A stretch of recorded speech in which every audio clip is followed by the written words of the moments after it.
तो देखिए मैट्रिसेज और डिटर्मिनेंट में जो इंपॉर्टेंट है आपके लिए, वो सबसे पहले तो डिटर्मिनेंट, और डिटर्मिनेंट के आपके 6 प्रॉपर्टीज होती हैं, और फिर system of equation by determinant method. System of equations bye determinant method क्या है, अगर उसकी बात करें,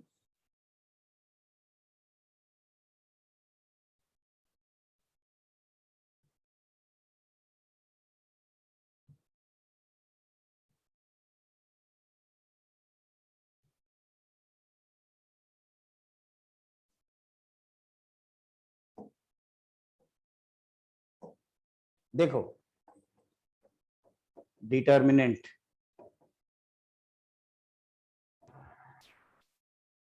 इसमें सबसे मेन इंपॉर्टेंट यही है एग्जाम के पॉइंट ऑफ व्यू से, system of equations bye determinant method. क्योंकि देखिए इसमें जो दूसरा पार्ट है जिसपे क्वेश्चन आ सकता है वो है प्रॉपर्टीज ऑफ डिटर्मिनेंट, जो कि आप जो बोर्ड लेवल में पढ़ते हो ना, 6 प्रॉपर्टी।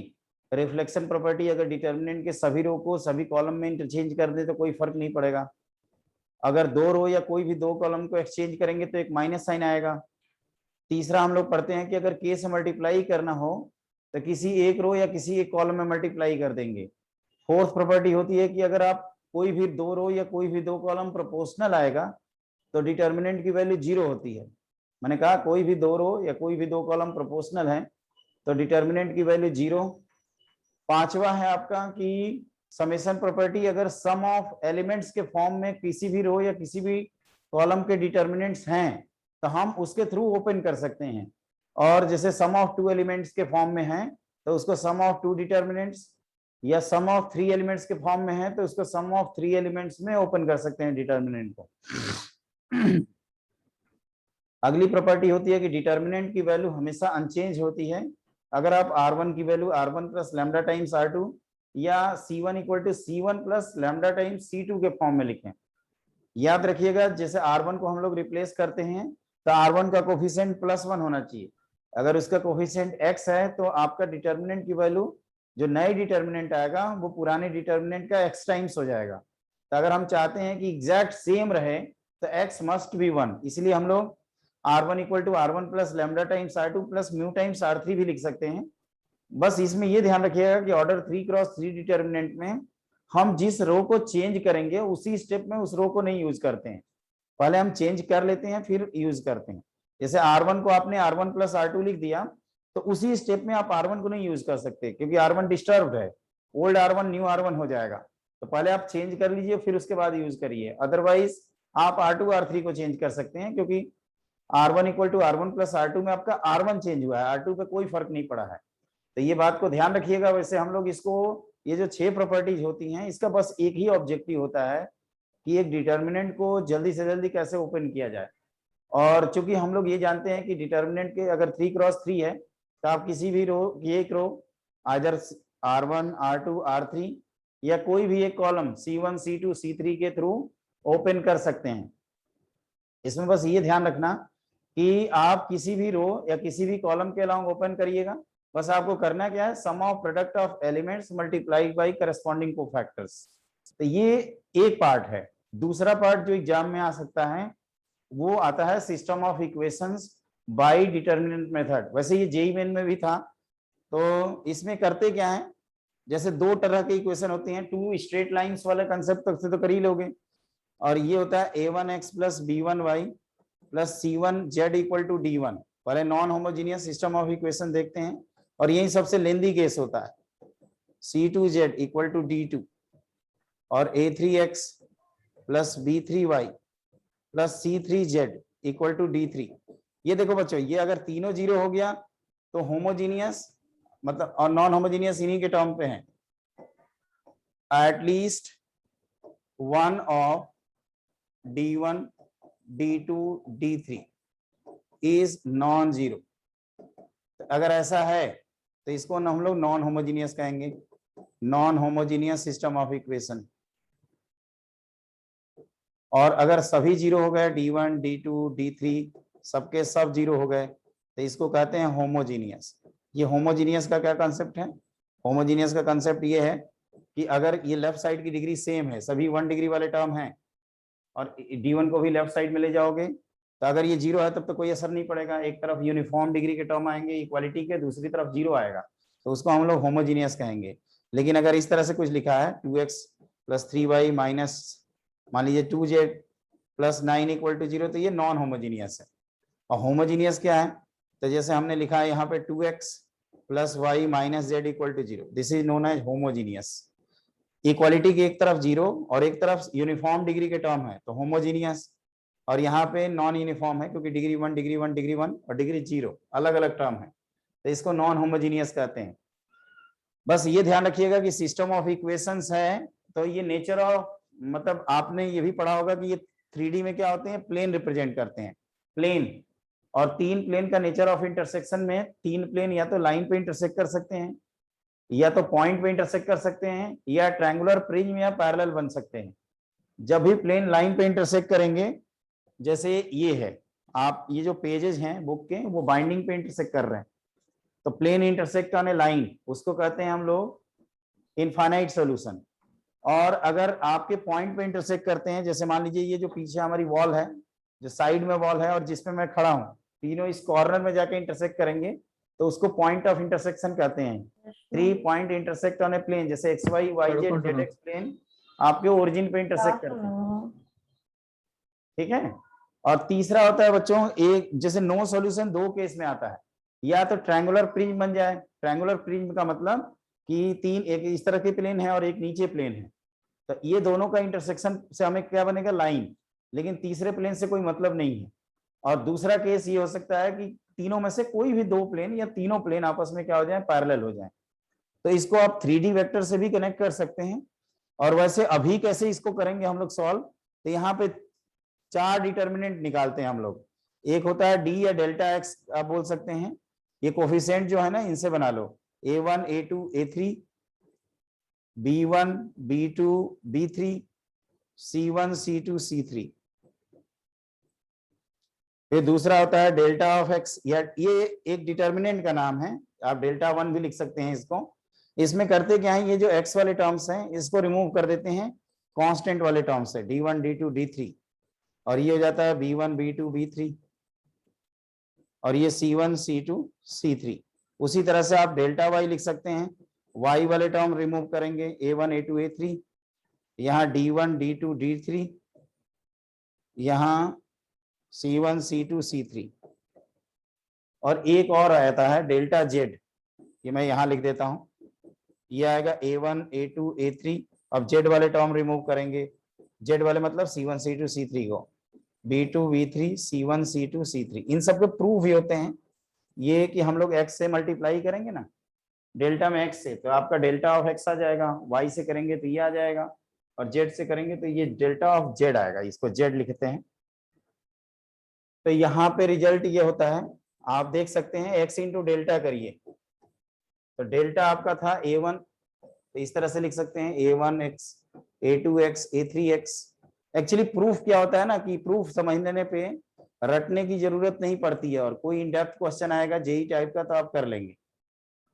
अब हम लोगों ने एक पढ़ा है कि c1 की जगह पे c1 plus y times c2 plus z times c3 लिख सकते हैं, तो x इंटू डेल्टा बन जाएगा आपका ये a1x plus b1y plus c1z, और ये a2x plus b2y plus c2z, और ये बन जाएगा a3x plus b3y plus c3z, और ये b1 b2 b3, और ये है आपका c1 c2 c3। इसको हम लोग d1 लिख सकते हैं, इसको d2, इसको d3, तो ये बन जाता है आपका x into delta equal to, यहाँ लिख दोगे आप d1 d2 d3, ये b1 b2 b3, ये इक्वेशन हमने देख के लिखा है। और इसको ऐसे लिख सकते हैं x into delta equal to delta of x। Similarly अगर y से मल्टीप्लाई करेंगे तो ये डेल्टा ऑफ y बन जाएगा, और z से करेंगे तो डेल्टा ऑफ z बनेगा। तो ये आपने 3 कंक्लूजन लिख दिया, delta of x, y into delta equal to delta of y, और z into delta equal to delta of z। अब यहाँ के बाद 3 केसेज बनते हैं। पहला केस ये है कि अगर डेल्टा की वैल्यू नॉन जीरो है तो इन टर्म से आप डिवाइड कर सकते हैं, तो x की value delta x by x, sorry delta y की value delta y by delta और z की value delta z by delta आएगी। एक ही एक वैल्यू आएगी तो इसको हम लोग यूनिक सोल्यूशन बोलते हैं, यूनिक सोल्यूशन और एग्जैक्टली वन सोल्यूशन हम एक ही लिखे हैं। दूसरा होता है कि अगर मान लीजिए लेफ्ट साइड जीरो है, डेल्टा जीरो आ गया और राइट साइड में से कोई भी एक नॉन जीरो आ रहा है, if delta equal to zero and at least one of, at least one मतलब कोई भी एक, delta x delta y comma लगा देते हैं, delta z is non zero, तो आप कहोगे कि कॉन्ट्रडिक्शन टाइप का हो जाएगा, जैसे एक तरफ जीरो एक तरफ नहीं, तो यहाँ पे then no solution, then no solution. दिक्कत तब आती है जब आपके चारों जीरो होते हैं, delta x delta y delta z, आपको लगेगा कि यहाँ आसानी होती है, लेकिन ये सबसे कॉम्प्लिकेटेड केस होता है, क्योंकि आपको यहाँ दो पॉसिबिलिटी मिलती है, आइदर नो सॉल्यूशन और इनफाइनाइट सॉल्यूशन। ठीक है ना, नो सॉल्यूशन हमने यहाँ भी लिखा है, तो ये एक जगह स्टार कर देते हैं। देखो ये जो पॉसिबिलिटी लिख रहे हैं एग्जाम में, जैसे इनमें अगर आइडेंटिफाई करना हो तो पहली बात तो यहाँ कब जाएंगे, जब ये चारों जीरो होंगे। चारों जीरो होने के पहले आप यहाँ पहुंच ही नहीं सकते। स्टूडेंट लोग क्या करता है, इनको भूल जाएगा, सीधे इसी पे कूदेगा, अरे नहीं ये चार, या तो हम इधर जज कर लिए हों, और नहीं अगर जज कर पाए, जब हमारे डिटर्मिनेंट जो चार हमने इन्वॉल्व हैं इसमें, चारों का कैलकुलेशन किया और वो जीरो आ गया, तब यहाँ जाएंगे। और इनमें कैसे जस्टिफाई करेंगे कि कौन सा आंसर है, तो आप क्या करिएगा, आपके पास तीन इक्वेशंस हैं, इक्वेशन 1 2 और 3, आप कोई भी दो इक्वेशन से, एनी टू इक्वेशन से एक्स वाई को जेड के टर्म्स में सॉल्व कर लेना और इसमें पुट कर देना। मैंने कहा कि solve x and y in terms of z from any two equations and put into the third equation. If third equation अगर सेटिस्फाई कर गया तो इनफाइनाइट सॉल्यूशन, और अगर नहीं किया तो नो सॉल्यूशन। जैसे कई, या तो हमेशा सेटिस्फाई करेगा इस केस में, और या तो हमेशा कॉन्ट्रडिक्ट हो जाएगा। जैसे कई स्टूडेंट डाउट पूछते हैं कि सर ये बताइए, एक्स और वाई को जेड के टर्म्स में जो सॉल्व कराए हो और आप थर्ड में पुट कराए हो एक्स जेड की एक ही वैल्यू आई, तो अरे जनाब जेड यहाँ एक नहीं आएगा, वो इधर आएगा एक, यहाँ पे, ठीक है ना, यहाँ पे या तो हमेशा सेटिस्फाई करेगा और या तो हमेशा कुछ कॉन्ट्रडिक्ट हो जाएगा। जैसे 5 = 9 टाइप का आ गया तो ये मार देंगे टिक, और 5 = 5 या 6 = 6 ऑलवेज सेटिस्फाई, 0 = 0 टाइप का आ रहा है, तो फिर लास्ट मतलब ये इनफाइनाइट सॉल्यूशन वाला टिक करेंगे।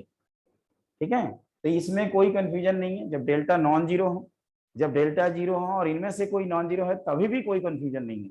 कंफ्यूजन सिर्फ यहाँ होता है जब चार, और ये क्यों होता है ये भी मैं बता देता हूँ, ये चारों क्यों ऐसे ही दो केस क्रिएट हो जाते हैं, क्योंकि जैसे बच्चों हम लोगों ने पढ़ा है कि प्लेन में डीआर सेम होते हैं नॉर्मल के, तो अगर प्लेन में दो प्लेन पैरेलल हो गए या तीनों प्लेन मान लीजिए आपस में पैरेलल हैं, तो प्रोपोर्शनलिटी प्रॉपर्टी के बेसिस पे डिटर्मिनेंट के जो कॉलम्स हैं वो तो प्रोपोर्शनल दिख जाएंगे, तो डिटर्मिनेंट तो जीरो आ जाएगा। लेकिन आपको पता है कि पैरेलल प्लेन आपस में इंटरसेक्ट नहीं करते, तो इस वजह से ऐसा कंफ्यूजन क्रिएट होता है, क्योंकि डिटर्मिनेंट तो जस्ट एक कह सकते हो ना कि टर्मिनोलॉजी है, उसको क्या पता कि प्लेन इंटरसेक्ट कर रहे हैं कि नहीं कर रहे हैं। ये अलग बात है कि हम लोग उसको ज्योमेट्री से कनेक्ट कर दे रहे हैं, है ना। डिटर्मिनेंट तो कहेगा भाई हमारे दो रो या दो कॉलम प्रोपोर्शनल आ गए, हम तो जीरो होंगे, चाहे तुम कहीं से भी उठा के लाए हो मुझे। ठीक है, तो ये ध्यान रखना, और बस ये लास्ट वाले केस को थोड़ा सा अच्छे से देखिएगा, क्योंकि जेई में अगर क्वेश्चंस बनाए जाते हैं तो उस लास्ट वाले पे ही फोकस किया जाता है। और एक केस है जो होमोजीनियस वाला पार्ट है, जैसे homogeneous system of equations,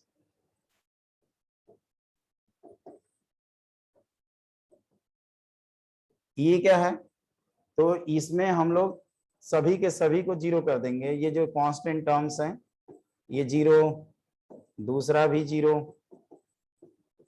plus C2Z equal to zero, A3X plus B3Y plus C3Z equal to zero. तो यहाँ पे क्या होता है कि आप कह सकते हो कि delta x delta y delta z by default तो जीरो हो जाएंगे, क्योंकि कांस्टेंट टर्म जीरो है। और एक और आप कह सकते हो कि ऑब्वियसली,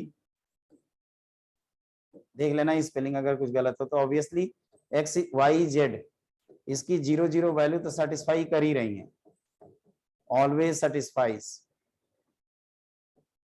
तो इसमें क्या होगा कि जो इनफाइनाइट सॉल्यूशन, यूनिक सॉल्यूशन और नो सॉल्यूशन, ये वाला तो पार्ट हमेशा कैंसिल हो जाएगा, क्योंकि ये एक तो आ गया ना आंसर आपका। तो अब हम लोग क्या करते हैं, सिर्फ डेल्टा निकालते हैं। डेल्टा, डेल्टा मतलब a1x, sorry a1 a2 a3, ये b1 b2 b3 और c1 c2 c3। अब बच्चों ये क्या होता है, अगर ये नॉन जीरो आ गया तो सिर्फ वही वैल्यू आएगी जिसको यूनिक कहते हैं, या यहाँ पे एक टर्म यूज करते हैं ट्रिवियल, क्योंकि ट्रिवियल मतलब ये ऑब्वियस है, कुछ करें या ना करें, पेन चलाएं ना चलाएं, ये 0 0 0 तो इसको सेटिस्फाई करेगा ही। अब इसके अलावा भी बहुत सारे करेंगे, तो मान लीजिए x equal to y equal to 0 0 के अलावा ऐसे भी दिख रहे हैं। एक तो ये दिखेगा ही ऑब्वियसली, और लेटर सपोज 1 2 3 टाइप का दिखने लगा, ये जूम कर रहे हैं, तो इन सबको बोलते हैं, यहाँ नॉन ऑब्वियस है, इसको ऐसा नहीं गैस कर पाएंगे कुछ भी आ गया है ना, ये तो आप गैस कर लेंगे, लेकिन ये जो नॉन ऑब्वियस है इसलिए इसका टर्म यूज करते हैं हम लोग नॉन ट्रिवियल। नॉन ट्रिवियल मतलब इनफाइनाइट सोल्यूशन, और नॉन ट्रिवियल में डेल्टा आपका क्या होता है, 0, और यहाँ डेल्टा क्या है, नॉन जीरो, थोड़ा उल्टा है, नॉन बोल रहे हैं तो यहाँ इक्वल कर दिए, और ट्रिवियल बोल रहे हैं तो नॉट इक्वल कर दिए।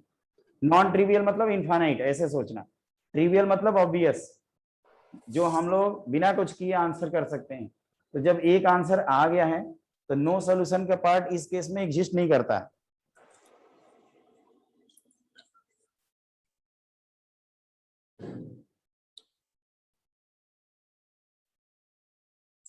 ठीक है, तो डिटर्मिनेंट में इतना ही है बस, बाकी एरिया ऑफ ट्रायंगल ये सब तो आप कोऑर्डिनेट ज्योमेट्री से कर ही लेते हैं।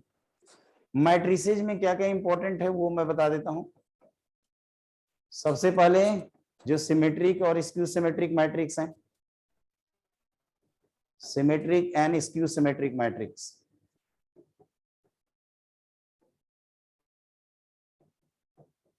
इससे रिलेटेड जो प्रॉपर्टीज होती हैं, फिर उसके बाद adjoint and inverse of A matrix, adjoint and inverse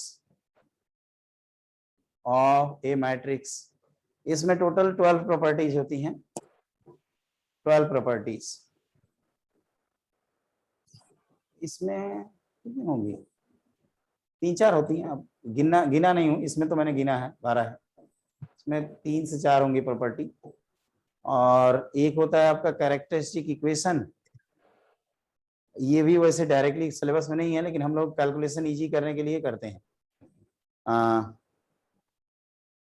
चौथा है आपका ऑर्थोगोनल मैट्रिक्स, इनडायरेक्टली पूछी जाती है, बाकी सब नहीं आते।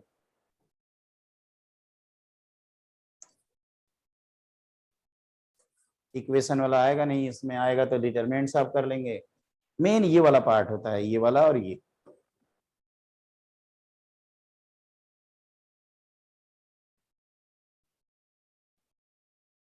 बाकी सब ये तो जानते ही हो ना, 12th लेवल तक का डिटरमिनेंट मैट्रिक्स में क्या है, एक अरेंजमेंट है, अरेंजमेंट से रिलेटेड कभी कभी क्वेश्चंस आ जाते हैं, मतलब उसको अरेंज करो तो उसमें थोड़ा बहुत परम्यूटेशन कॉम्बिनेशन का नॉलेज होना चाहिए,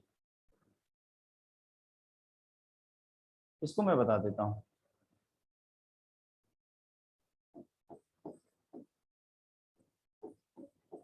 देखो, ट्रांसपोज ऑफ ए मैट्रिक्स, जैसे कोई भी मैट्रिक्स दिया है A equal to a i j, matrix मतलब अरेंजमेंट है M इंटू N, तो इसका ट्रांसपोज लेते हैं, ट्रांसपोज ऑफ ए ट्रांसपोज ऐसे लिख देंगे या ऐसे लिख देते हैं, कोई भी लिख सकते हो आप, वैसे हम इसको ये प्रिफर करते हैं, थोड़ा सा देखने से पता चलता है कि ट्रांसपोज ले रहे हैं। और इसमें आप क्या करिए, रो को कॉलम में इंटरचेंज कर दीजिए, जैसे फॉर एग्जांपल ये आपके पास है ABC XYZ, तो इसका ट्रांसपोज लोगे तो ये ABC XYZ बन जाएगा। डिटर्मिनेंट में एक मल्टीप्लिकेशन ऑफ डिटर्मिनेंट है, लेकिन उसका जेई में अब क्वेश्चन नहीं आता है, ठीक है ना, जैसे आप मैट्रिक्स को मल्टीप्लाई करते हैं उसी तरह से वो भी होता है। उसके बाद बच्चों इसमें इसकी प्रॉपर्टीज होती हैं, जैसे A प्लस B का जो ट्रांसपोज है वो A transpose plus B transpose है, फिर A माइनस बी का जो ट्रांसपोज है, this is A transpose minus B transpose, अगर सेम ऑर्डर की है। अगर K कोई स्केलर है तो इसको हम लोग K इंटू A ट्रांसपोज लिख सकते हैं, और ए बी अगर होल ट्रांसपोज, रिवर्सल लॉ कहते हैं, b transpose a transpose, reversal law of transpose, reversal law. ठीक है, तो इसमें ये लास्ट वाला है, बाकी सब तो ऑब्वियस एक बार देखेंगे जीवन में याद हो जाता है, बस इसको ध्यान रखिएगा कि ये रिवर्सल लॉ है। दैट इज अगर मान लीजिए 4-5 हो, जैसे a b c d 4 matrices हो, और इनका हमें ट्रांसपोज करना है, तो d transpose c transpose b transpose a transpose. ठीक है, matrix multiplication commutative law follow नहीं करता, एसोसिएटिव लॉ फॉलो करता है।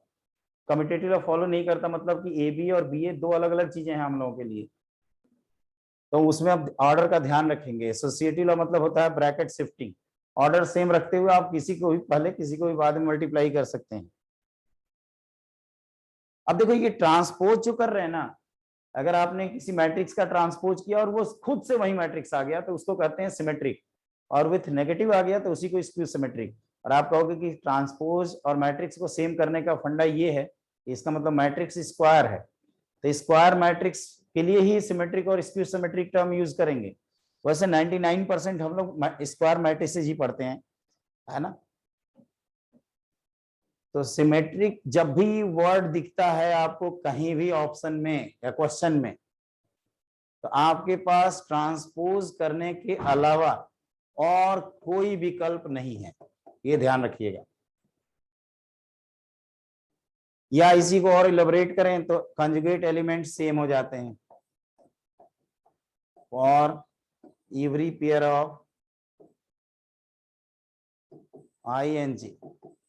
जैसे इसको कभी डिजाइन करना पड़े, कभी आपको अरेंजमेंट करना पड़े, सीखना पड़े, तो आप पहले डायगोनल एलिमेंट्स को फिक्स कर लेना, फिर यहाँ जो लिखोगे वो यहाँ आ जाएगा, यहाँ जो भी लिखेंगे वो ऑटोमेटिक यहाँ आ जाएगा। मतलब यहाँ हमारे पास केवल अरेंज करने के 6 ही ऑप्शन हैं, ये ध्यान रखना, 3 ये और 3 ये हमारे पास चॉइस नहीं है, क्योंकि ये जो जैसे ही यहाँ फिक्स करेंगे ना, ये उसी का मिरर इमेज आ जाएगा ऑटोमेटिक, ये ध्यान रखिएगा। ये तो हो गया स्क्यू सिमेट्रिक।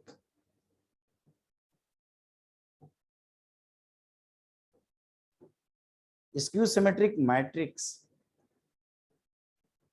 इसका मतलब A ट्रांसपोज की वैल्यू माइनस है, जैसे यहाँ A था या माइनस, और इसको ऐसे लिख सकते हैं कि AIJ की वैल्यू माइनस टाइम्स AJI, मतलब कंजुगेट एलिमेंट्स एडिटिव इनवर्स होंगे।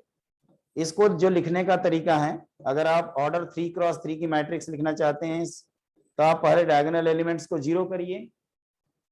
ये वैसे इसका प्रूफ भी होता है, डायगोनल एलिमेंट्स के लिए I और J सेम हो जाते हैं, तो ये दोनों इक्वल करोगे ना तो II की वैल्यू 0 आ जाएगी। और अब हम यहाँ पे A फिक्स किए तो यहाँ माइनस A, यहाँ B कर दिए तो यहाँ माइनस B, यहाँ C कर दिए तो यहाँ माइनस। मतलब अभी भी अगर मैं पूछूं कि यहाँ नॉन मतलब कितने चॉइस हैं अरेंज करने के, तो आप कहोगे 3, क्योंकि ये तो रिजर्व हो चुकी हैं, 0 ही रख पाएंगे, हमारी पास चलेगा नहीं, चलेगा केवल यहाँ और उसी का नेगेटिव। और एक और बात यहाँ बोल सकते हो कि जैसे 2 - 2 टाइप का एलिमेंट होगा तभी यहाँ अरेंज होगा, अगर हमारे पास सिर्फ 2 है तब तो स्क्यू सिमेट्रिक मैट्रिक्स बना ही नहीं पाएंगे। तो ये अरेंजमेंट से रिलेटेड जब प्रॉब्लम आएंगे तब होता है उसके लिए कि आपको ये ध्यान रखना है कि पहले 0 फिक्स किए। अब डिस्टिंक्ट एंट्रीज अगर पूछा जाए कि कितने अलग अलग एंट्रीज होंगी,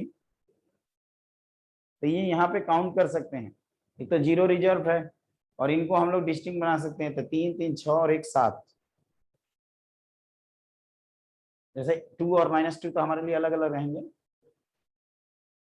और ये इनका सम 0 है, ध्यान रखना, तभी हम लोग स्क्यू बोलेंगे। अगर इसका ट्रांसपोज करोगे तो एक नेगेटिव बाहर करने पे ही ये इसके इक्वल आएगा। इसमें 2 रिजल्ट्स होते हैं, एक तो डायगोनल एलिमेंट्स जो होते हैं उसको 0 करते हैं, और दूसरा रिजल्ट होता है कि अगर ऑर्डर स्क्यू सिमेट्रिक मैट्रिक्स का ऑड है तो इसका डिटर्मिनेंट 0 आएगा। Odd order skew symmetric matrix का डिटर्मिनेंट 0। देखिए कैसे, A ट्रांसपोज की वैल्यू -A लिखे हैं, अगर हम दोनों तरफ डिटर्मिनेंट अप्लाई कर दें तो ऐसे लिखोगे, ये तो K का काम करेगा ना, तो K to the power n बाहर करेंगे, और ये रिफ्लेक्शन प्रॉपर्टी से यही होगा, ऑर्डर एन है तो एन ऑड है, मान लीजिए ऑर्डर 3 है, यहाँ माइनस ही लिखेंगे और डिटर्मिनेंट वहां से 0 आ जाएगा। तो ये आप कह सकते हो एन इज ऑड। यही लिखते हैं कि determinant value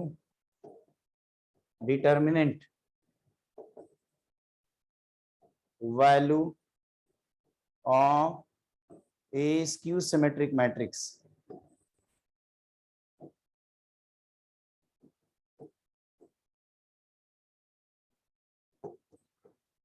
is 0. Determinant value of a skew symmetric matrix of odd order is 0. अपने सिलेबस में केवल ऑर्डर 3 तक ही है, तो आप कह सकते हो ऑर्डर 2 ऑर्डर 3 में ये वाला आएगा स्क्यू सिमेट्रिक, तो उसकी वैल्यू 0 करेंगे, इसका कुछ नहीं कर सकते, परफेक्ट स्क्वायर हो जाएगा इसका वैल्यू।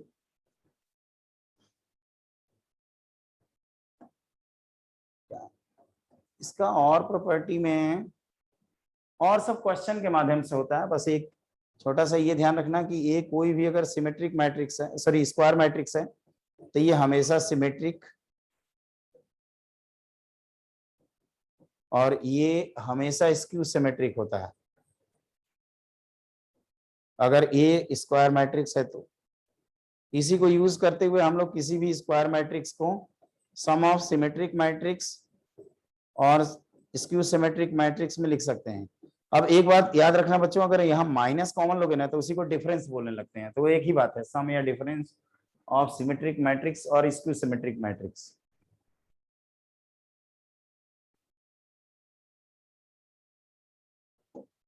सिंगुलर मैट्रिक्स होता है ऐसे मैट्रिक्स जिनके डिटर्मिनेंट 0 हो, उनको कहते हैं सिंगुलर।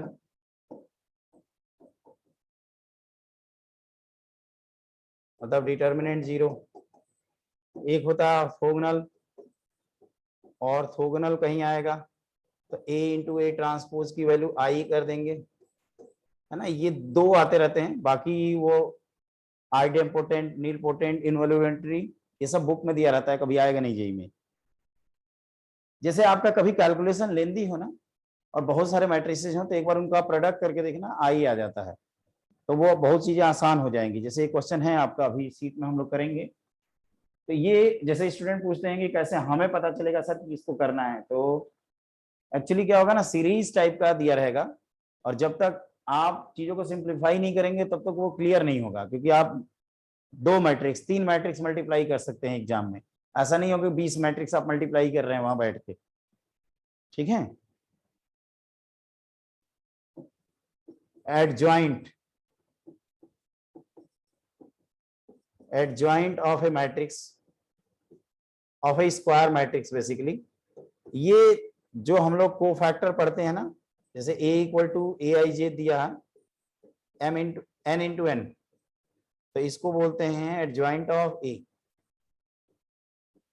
ऐसे लिखते हैं इसको, ट्रांसपोज ऑफ को factor matrix A i J n into n का whole transpose.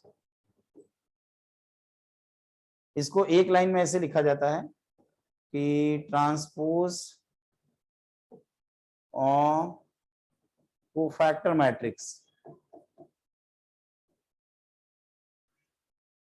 is adjoint of a matrix।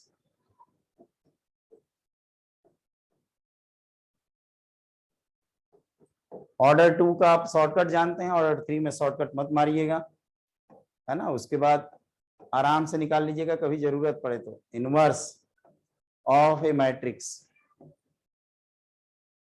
देखो बच्चों, अगर कोई भी एक स्क्वायर मैट्रिक्स है और उसी ऑर्डर का अगर दूसरा स्क्वायर मैट्रिक्स बी एग्जिस्ट करता है, such that AB equal to BA equal to I, this implies and implied by A and B are inverse of each other। Inverse of each other मतलब कभी भी अगर हमें एक मैट्रिक्स को दूसरे मैट्रिक्स का इनवर्स प्रूफ करना है या चेक करना है कि वो है कि नहीं, तो आप दोनों को मल्टीप्लाई कर देना। अगर दोनों आइडेंटिटी मैट्रिक्स के इक्वल आ गया तो एक दूसरे के इनवर्स है, नहीं आया तो नहीं। हम लोग क्या करते हैं, नॉर्मली इनवर्स निकालने लगते हैं जॉइंट अपॉन डिटर्मिनेंट मेथड से, वो तो है ही अपने पास ऑप्शन, लेकिन अगर मैट्रिक्स देकर क्वेश्चन पूछे तो आप दोनों को मल्टीप्लाई कर देना। बाद में ये कहते हैं कि ए मैट्रिक्स है तो उसका एक ही इनवर्स आएगा, 2-3 नहीं आते। और इनवर्स तभी आता है जब मैट्रिक्स सिंगुलर हो। वो दिख रहा है कि अगर ये डिटर्मिनेंट यहाँ लिखेंगे तो आप ऐसे कर सकते हो कि ए बी का डिटर्मिनेंट कितना हो जाएगा 1। इसको बाय प्रोडक्ट ऑफ डिटर्मिनेंट्स इस तरह से लिख सकते हैं।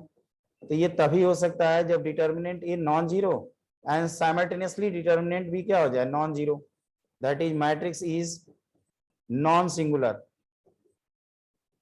मतलब सिंगुलर मैट्रिक्स के डिटर्मिनेंट एग्जिस्ट करते ही नहीं है, सॉरी मैट्रिक्स सिंगुलर मैट्रिक्स के इनवर्स एग्जिस्ट नहीं करते, सिंगुलर मैट्रिक्स के डिटर्मिनेंट तो एग्जिस्ट करते हैं और वो वैल्यू जीरो आती है।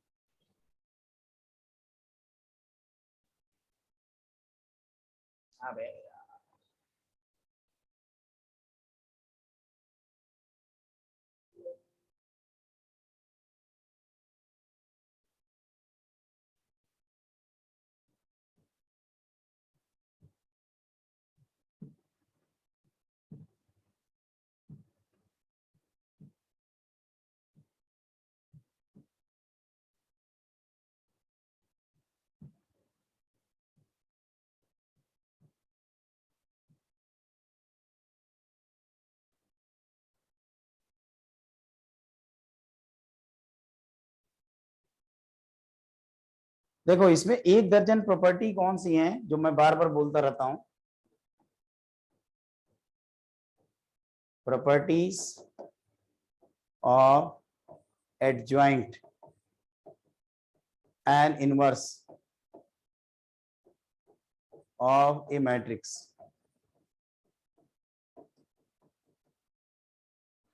ये टोटल 12 होती हैं।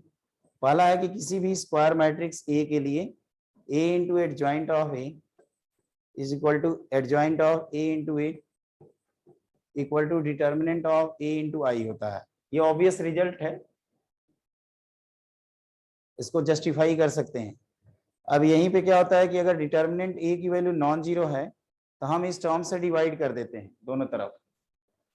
तो ये लिखते हैं ए इंटू एडजॉइंट, मतलब ये यहां से आएगा ए अपॉन डिटर्मिनेंट ऑफ ए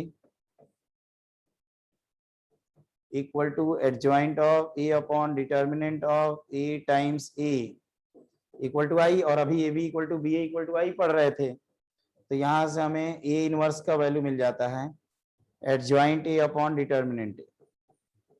ये कैलकुलेशन के लिए हम लोग यूज करते हैं। वैसे एलिमेंट्री ऑपरेशन से भी इनवर्स निकाला जाता है, लेकिन वो एग्जाम के पॉइंट ऑफ व्यू से उतना ज्यादा इंपॉर्टेंट है नहीं। तीसरा होता है इसमें कि हम लोगों को पता है कि ए इंटू ए इनवर्स की वैल्यू आई आ जाएगी, तो दोनों तरफ डिटर्मिनेंट अप्लाई कर देते हैं, तो ये आ जाता है 1। तो यहाँ से आप डिटर्मिनेंट ऑफ ए इनवर्स की वैल्यू 1 अपॉन डिटर्मिनेंट ए लिख सकते हैं। और ये तभी लिख पाएंगे जब डिटर्मिनेंट ए नॉन जीरो होगा। एक बात याद रखना, जहां भी इनवर्स आता है ना वहां डिटर्मिनेंट आपका नॉन जीरो आएगा, मैट्रिक्स नॉन सिंगुलर है। और इन शॉर्ट कभी कभी ऐसे दिखता है आपको एग्जाम में, तो इसको आप ऐसे लिख सकते हैं 1 अपॉन डिटर्मिनेंट ऑफ ए का होल क्यूब। ठीक है, तीसरा कितने थे, 3 हो गए, 4 क्या है, एडजॉइंट ए का जो डिटर्मिनेंट है this is determinant of a to the power n minus 1। पांचवा होता है बच्चों रिवर्सल लॉ कहते हैं, a b inverse equal to b inverse a inverse. और जैसे इनवर्स के लिए होता है वैसे एडजॉइंट के लिए भी होता है। इन सब के प्रूफ होते हैं वैसे, एडजॉइंट बी इंटू एडजॉइंट, है ना। ये सब आपके, ये तो किसी के लिए भी होल्ड करेगा, लेकिन ये तभी होल्ड करेगा जब डिटर्मिनेंट ए नॉन जीरो और डिटर्मिनेंट बी नॉन जीरो होगा। ये भी डिटर्मिनेंट ए नॉन जीरो और डिटर्मिनेंट बी नॉन जीरो होगा। 7, 8 होते हैं आपके 2 बार एडजॉइंट लेने वाली प्रॉपर्टी। ये हो जाता है आपका determinant of a to the power n minus 2 times matrix a, और 8वां इसी का डिटर्मिनेंट का रिजल्ट होता है determinant to the power n minus 1 का होल स्क्वायर। 9th होता है, 8 हो गए, 9, 10, 11, 12। 9th क्या था, नाइन्थ होता है बच्चों की जो एडजॉइंट है और ट्रांसपोज है वो कम्यूटेटिव होता है। मतलब कम्यूटेटिव का मतलब एडजॉइंट लेकर ट्रांसपोज कर रहे हैं या ट्रांसपोज लेकर एडजॉइंट कर रहे हैं, एक ही बात है। उसी तरह से इनवर्स और ट्रांसपोज कम्यूटेटिव होते हैं, मतलब इनवर्स करके ट्रांसपोज लिया या ट्रांसपोज करके इनवर्स लिया। 11वां होता है के का जो इनवर्स है वो के इनवर्स ए इनवर्स होता है, जहाँ पे के कोई भी स्केलर है और नॉन जीरो होना चाहिए और ऑब्वियसली डिटर्मिनेंट की वैल्यू नॉन जीरो होनी चाहिए। ये सब नॉन सिंगुलर के लिए है। और लास्ट होता है कि अगर एडजॉइंट ऑफ के की बात करें तो ये हो जाता है k to the power n-1 times adjoint of. तो यही 1 दर्जन प्रॉपर्टीज हैं जिसमें ये दो तो ऐसे हैं कि कम्यूटेटिव मतलब एडजॉइंट करिए ट्रांसपोज लीजिए, इनवर्स करिए ट्रांसपोज लीजिए, ऑर्डर इधर उधर कर सकते हैं। ये दो इनवर्स से रिलेटेड हैं के, एक बार एडजॉइंट एक बार इनवर्स। 7 और 8 क्या है कि 2 बार एडजॉइंट ले रहे हैं, एक बार मैट्रिक्स लिख रहे हैं, एक बार उसका डिटर्मिनेंट लिख रहे हैं। ये 5 और 6 क्या है, रिवर्सल लॉ है, एक इनवर्स के लिए एक एडजॉइंट के लिए। 4 है ना। तो इस तरह से हमने अभी माइंड में सेट किया हुआ है कि 2-2 करके पहले मैट्रिक्स लिख फिर डिटर्मिनेंट लिख दिए, रिवर्सल लॉ दोनों लिख दिए। ऑर्डर ऊपर नीचे कर सकते हैं, कोई दिक्कत नहीं है। फिर वैसे ही यहाँ पे 2 हैं और ये 2 हैं, इनमें ऊपर नीचे कहीं भी लिख सकते हैं। इसके बाद एक ट्रेस वाला कंसेप्ट आता है। ट्रेस जैसे कोई मैट्रिक्स दिया है A11 A12 A13 A21 A22 A23 A31 A32 A33, तो ये जो डायगोनल एलिमेंट्स हैं इनका जो सम है इसको कहते हैं trace of matrix A, which is summation of diagonal elements.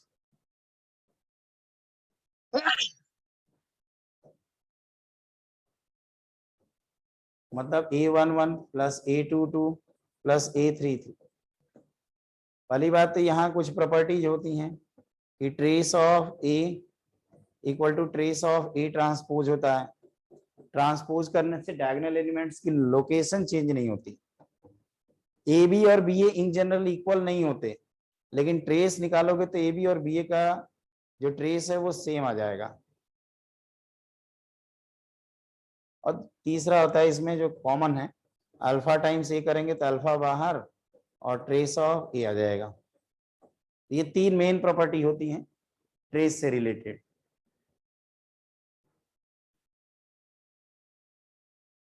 और अगर कुछ आता है, अगर नया, मान लीजिए कि जैसे हम लोग इतने ही पढ़ते हैं क्योंकि नॉर्मली कोशिश करते हैं कि हो जाए, कुछ नया आता है तो आप इस तरह से ऑर्डर 2 का एक मैट्रिक्स से जूम करके सोचना, जैसे ABCD जूम कर लिया, या ऑर्डर 3 वाला थोड़ा लेंदी हो जाएगा। ऑर्डर 2 के बारे में सोचिएगा, कुछ नया अगर दिखता है तो।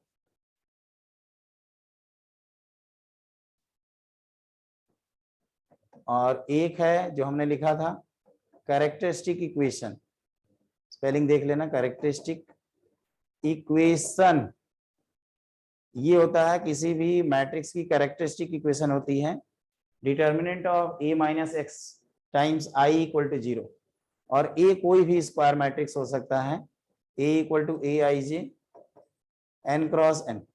तो ये हमेशा इसको सेटिस्फाई करेगा। अगर x की वैल्यू a रख देंगे तो a इंटू आई ए हो जाएगा, a minus a null matrix होगा और नल मैट्रिक्स का डिटर्मिनेंट कितना आ जाएगा, 0। तो ये हमेशा सेटिस्फाई करेगा। और इसके जो रूट्स होते हैं, रूट्स ऑफ कैरेक्टरिस्टिक इक्वेशन,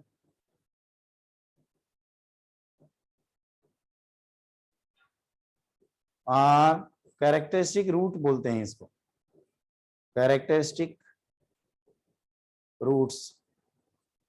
इनका जो इसमें 3 रिजल्ट होते हैं बेसिकली, कि जो सम ऑफ रूट्स होते हैं, सम ऑफ रूट्स मतलब इसके रूट्स की बात कर रहे हैं, equal to trace of the matrix. दूसरा होता है प्रोडक्ट ऑफ रूट्स,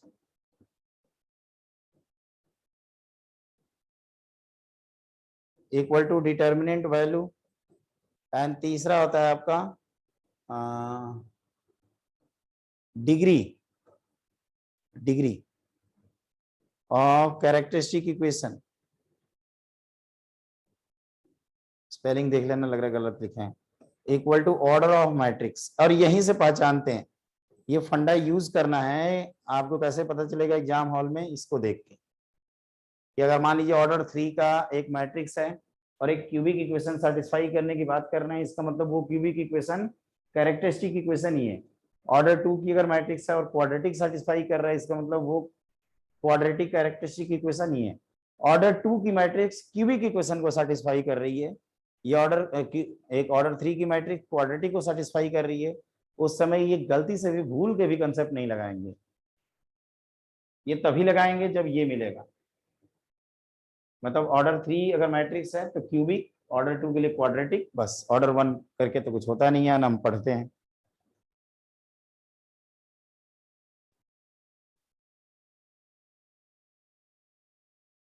अब देखो ये जो 12 प्रॉपर्टी थी ना, इसी में से क्वेश्चन पूछे जाते हैं बार बार आजकल। और जैसे 2019 में इससे रिलेटेड क्वेश्चन पूछे थे, 2020 में एक इसमें से कुछ आया था, चेंज कर करके उसी में पूछते रहते हैं। एक जमाना था जब इसमें क्वेश्चन आते थे, कहाँ गया वो, इसके 2011-12 में डायरेक्ट 2 बार क्वेश्चन आया बैक टू बैक। ये 2013 में आया था, 2014 में 2 क्वेश्चन थे,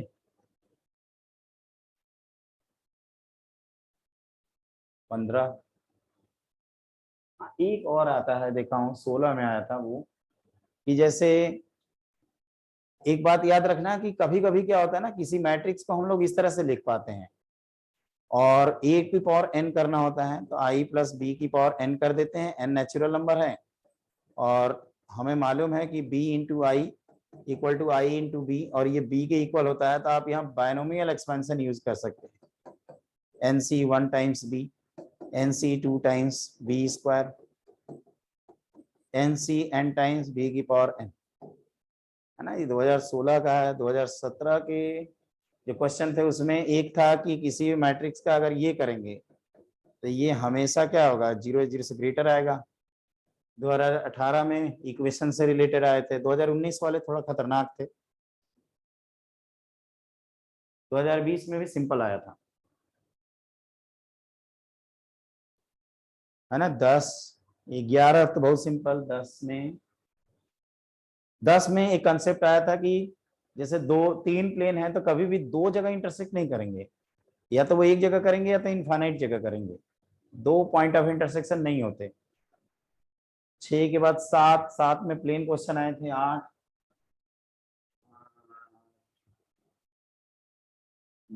9 में एक डिजाइन वाला क्वेश्चन था, सिमेट्रिक स्क्यू सिमेट्रिक करके। 10 10 में वो जो skew symmetric matrix of odd order, उसकी डिटर्मिनेंट वैल्यू 0 होती है, उससे रिलेटेड एक क्वेश्चन था। 11 में वही जो प्रॉपर्टी 10 बताए थे, ज्वाइंट ऑफ ए का जो डिटर्मिनेंट होता है वो determinant of a to the power n minus 1। 12 में भी वही। 13, 12 में एक ट्रांसपोज से रिलेटेड क्वेश्चन आया था। जब भी ट्रांसपोज वर्ड दिखे ना तो सिमेट्रिक स्क्यू सिमेट्रिक के बारे में सोचना, ज्यादातर हो जाता है। 14, 15, 16, 17, 18, 19, 19 वाले थोड़ा थे, मतलब उसमें एक क्वेश्चन तो था बहुत लेंदी है, बाकी सब हो जाते हैं। चलिए ये करते हैं इस तरह के क्वेश्चन। इसमें कुछ क्वेश्चन है जैसे ये किया जाएगा के बाद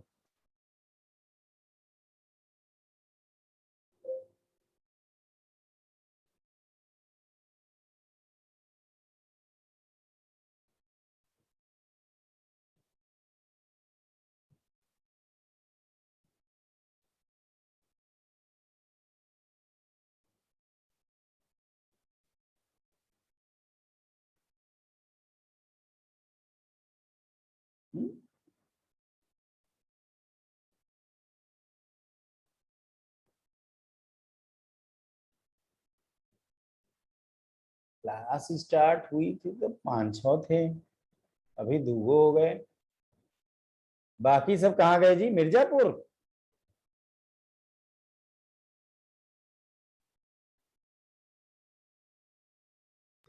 या पी वाई क्यूज कराइए।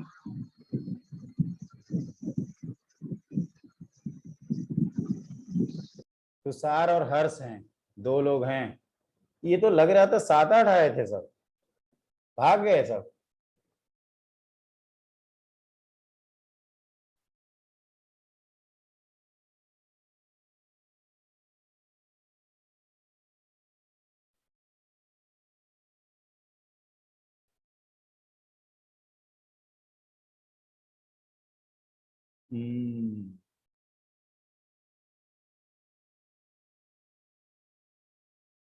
तुषार और हर्ष, तुषार लिखते हैं जी। स्पेलिंग तुम्हारी सही है, स्पेलिंग THUSA, पता नहीं। नहीं सर, सही है सर स्पेलिंग।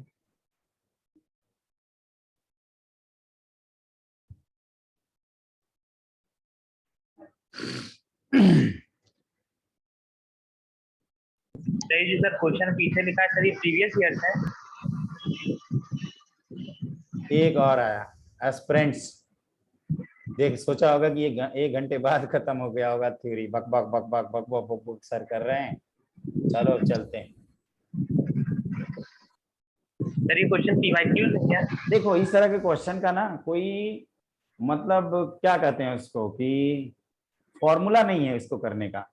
आप ये कर सकते हैं जैसे पी स्क्वायर से पी क्यूब 4 5 6 7 बार मेहनत करनी पड़ेगी, मतलब स्क्वायर क्यूब 1 2 3 4 5 4-5 बार करिए, आ जाएगा आंसर। मतलब इसका कोई पैटर्न नहीं है। मैं भी यही सोचा था कि कोई पैटर्न होगा, लेकिन इसका वैसा कुछ नहीं होता पैटर्न। मतलब ये प्रेजेंस ऑफ माइंड वाले क्वेश्चन होते हैं। और ऑब्वियसली हमें ये आ गया तो हमारा लक है, नहीं आएगा तो इन्हीं में से कुछ होगा। तो जैसे पी स्क्वायर से पी क्यूब निकालते हैं, इसमें पी मल्टीप्लाई कर दो, है ना, फिर पी स्क्वायर की वैल्यू पुट कर देते हैं आई माइनस पी, तो दिस इज 2p माइनस आई। फिर p की पावर 4 करते हैं, ये 2p स्क्वायर, इसमें डायरेक्ट मल्टीप्लाई कर दिया माइनस p, फिर p स्क्वायर आई माइनस p है, तो ये माइनस p, तो ये आ गया 2i माइनस 3p, ये तो गए काम से। p की पावर 5 करते हैं तो 2p माइनस 3p स्क्वायर, और p स्क्वायर को आप i माइनस p लिख सकते हैं, तो ये हो गया 5p माइनस 3i। ये हो नहीं है, गया ये भी काम से। एक और चला जाए फिर तो लास्ट ऑप्शन टिक कर ही देंगे। तो ये 5p square i minus p minus 3p, तो ये 5i माइनस 8p आ गया। अब देखो ये हार्डली मेरे को करने में कितना टाइम लगा होगा बताओ? 50 सेकेंड स्टूडेंट लाइफ में, या 1 मिनट।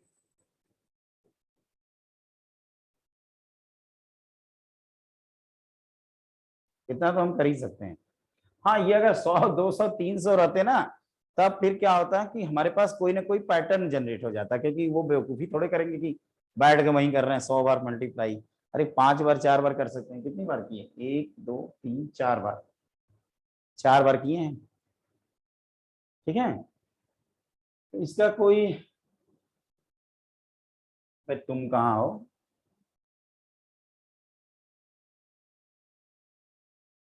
ये तो आप लोगों ने कर लिया होगा ना।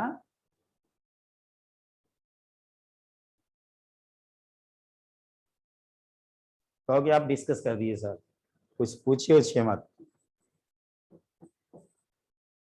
देखो तो इसका वैल्यू निकालेंगे ना, ये एफ एक्स का, तो ये आएगा 2 प्लस, यार मेरे को भी याद नहीं है क्या आया था ये,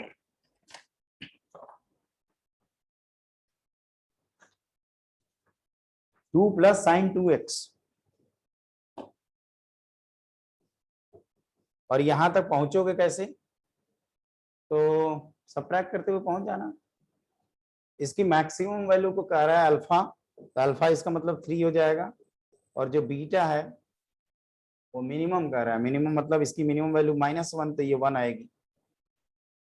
अब अल्फा प्लस बीटा की पावर 99 4 करेक्ट कह रहा है ना, तो ये ट्रू है।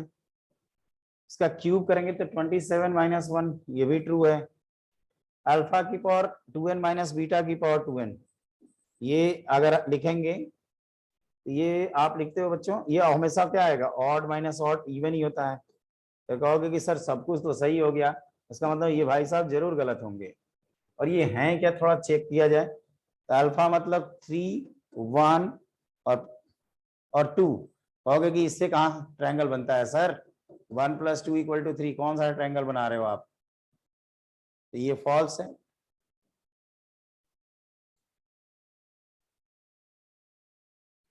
मतलब इसमें एक डिटर्मिनेंट को सिंप्लीफाई करिए, फिर उसका ट्रिगो से थोड़ा बहुत नॉलेज मैक्सिमम मिनिमा का होना चाहिए, और अल्फा बीटा एक बार डिटरमाइन कर लीजिए, थोड़ा जल्दीबाजी मत करिएगा, कभी कभी अल्फा बीटा स्टूडेंट एक्सचेंज करके लिख देते हैं, तो हो सकता है उनका पहला ही आंसर आ जाए, उनको लगे कि ये तो गलत हो गया, और ये टिक करके निकल लेंगे, अरे ये भी देखना है। तो अल्फा मैक्सिमम वैल्यू को अल्फा कह रहा है और मिनिमम को बीटा, बस यही है इसमें, और तो कुछ नहीं लग रहा है। ये बायनोमियल से भी सोच सकते हो। बायनोमियल से कैसे सोचते हैं, तो ये आप कह सकते हो कि 4 की पावर n हो गया सर, सॉरी 9 की पावर n ना, 9 को हम लोग लिख सकते हैं 1 + 8 की पावर n -1, तो ये जो भी करोगे 8 का मल्टीपल लिखोगे तो इवन तो ऑटोमेटिक आ ही जाएगा।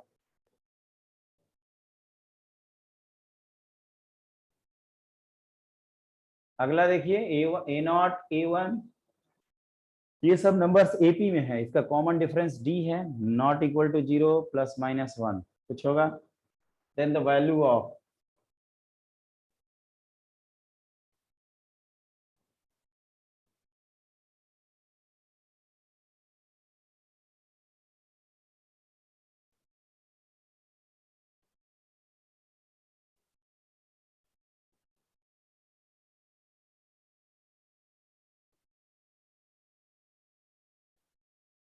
इनमें ये कॉमन है ना और ये कॉमन है, तो ये करते हैं,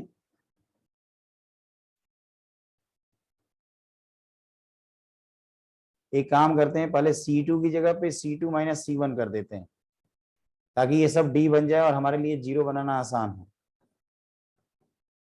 A1 A2 ये D लिखेंगे, A2 A3 अगेन D लिखेंगे, A3 A4 अगेन D लिखेंगे, A0 A1 A2। अब आप करिए R2 की जगह पे R2 - R1, पहले R3 को चेंज कर लेते हैं, R3 - R2। यही मैं कह रहा था कि जैसे ये डिस्टर्ब कर रहे हैं ना, तो यहाँ पे यूज नहीं होना चाहिए, तो पहले हमने यही कर लिया ताकि R3 डिस्टर्ब हो, और R3 का यहाँ नामो निशान नहीं है। तो R1 को कुछ नहीं किया आपने, A1 A2 D A0, और ये करोगे तो ये आ जाएगा बेटा A2 × 2D। ये क्या कर रहा हूँ, क्या कर रहा था, ये सबट्रैक्ट कर रहा था 0, और ये D लिख देंगे, और यहाँ A3 × 2D लिखें, 2D लिखेंगे ना,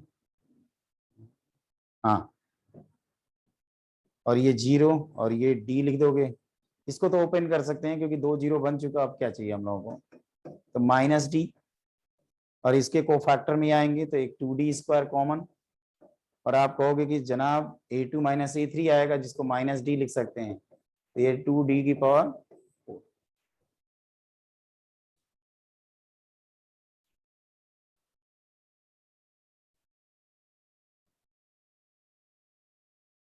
इजी है।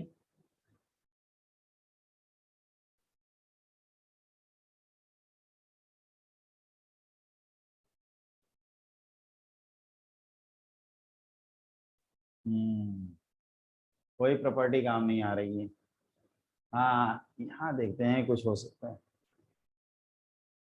Which of the following statement is correct about two square matrix A and B of same order?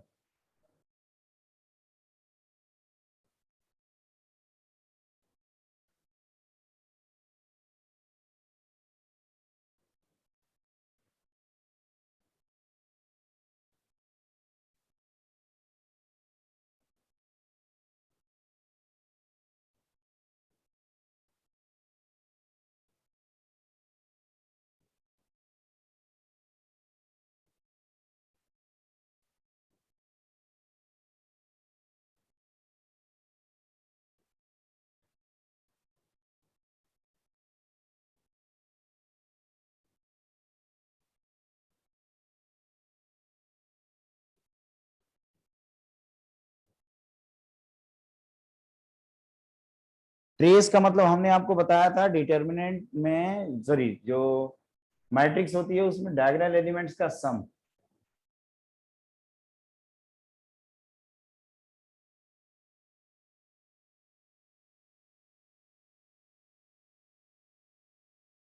ऐसे जब क्वेश्चन आए तो मेरे ख्याल से आपको, जैसे मान लीजिए दिमाग नहीं काम कर रहा है, तो आप क्या कर सकते हैं कि ऑर्डर 2 का दो मैट्रिक्स एज्यूम कर सकते हैं, क्योंकि ऑर्डर 2 के लिए हमारे लिए एडजॉइंट निकालना भी आसान होता है, उनका प्रोडक्ट निकालना भी आसान होता है, और इजीली हम लोग कर भी लेते हैं।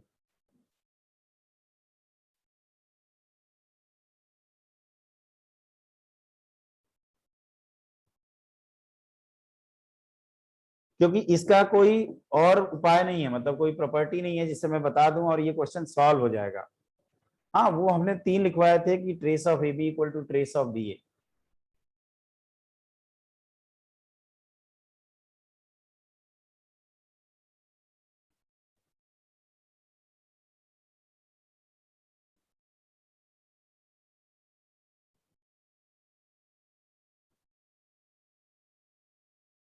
जैसे मान लीजिए कि आप ए की वैल्यू एज्यूम करते हो ए बी सी डी, और बी की वैल्यू एज्यूम कर लेते हैं पी क्यू आर एस।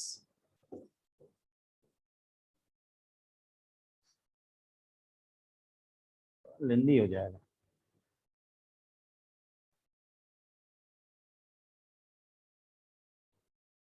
देखो, जहां तक इसको मैंने कैसे किया था अभी थोड़ी देर पहले, इसको जो प्रॉपर्टी बताया थे ना उसके बेसिस पे किए थे, सिंगल चॉइस में आया है। तो ये तो होल्ड करता है कि आप जैसे ए बी और बी ए का ट्रेस तो सेम आएगा, चाहे आप उसका एडजॉइन करिए या कुछ भी करिए, और ये जस्ट एक नंबर है जो मल्टीप्लाई है, तो ये तो के टाइम्स है ना, तो ये बाहर कर देंगे, तो मान लीजिए ये वही नंबर होगा यहाँ पे। ये तो हमें पढ़ा, जैसे ये अभी हमने जैसे लिखवाया था सेम ऑर्डर का है, तो ये लिखे थे ना हम लोग, adjoint of k times A equal to k to the power n minus 1 times adjoint of.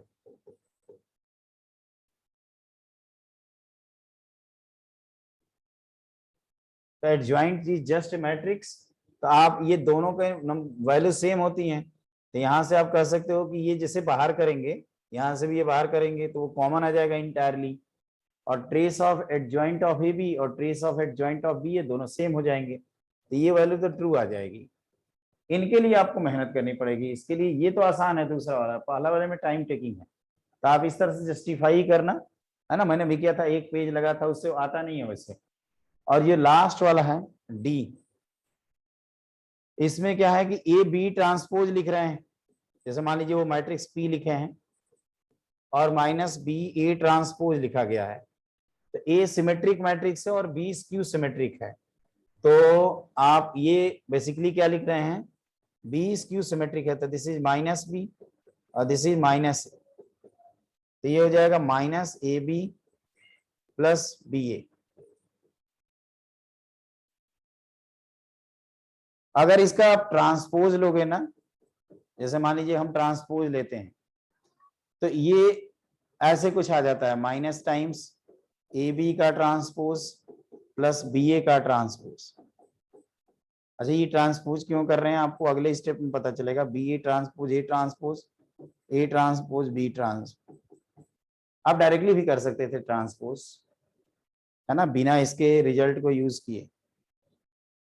तो दिस इज माइनस टाइम्स, ये लिखेंगे minus b, this is a, this is a, this is minus b, एक minus को adjust कर देंगे तो ये b a minus,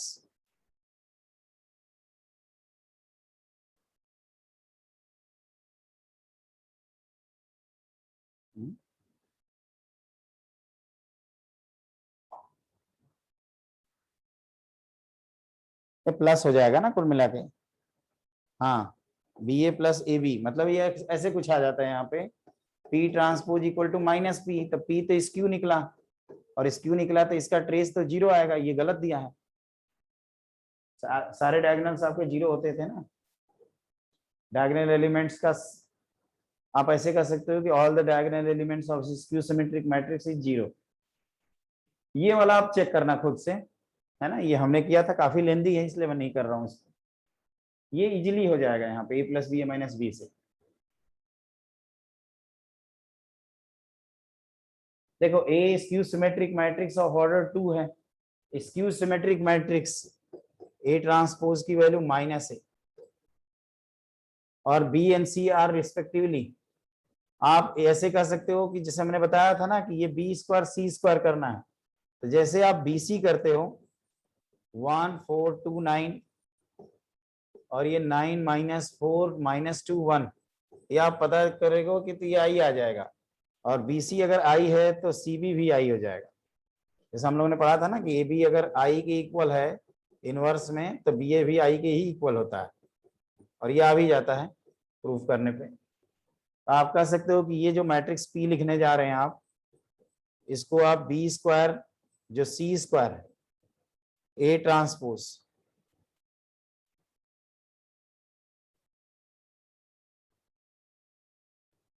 तो इसको हम लोग लिख सकते हैं,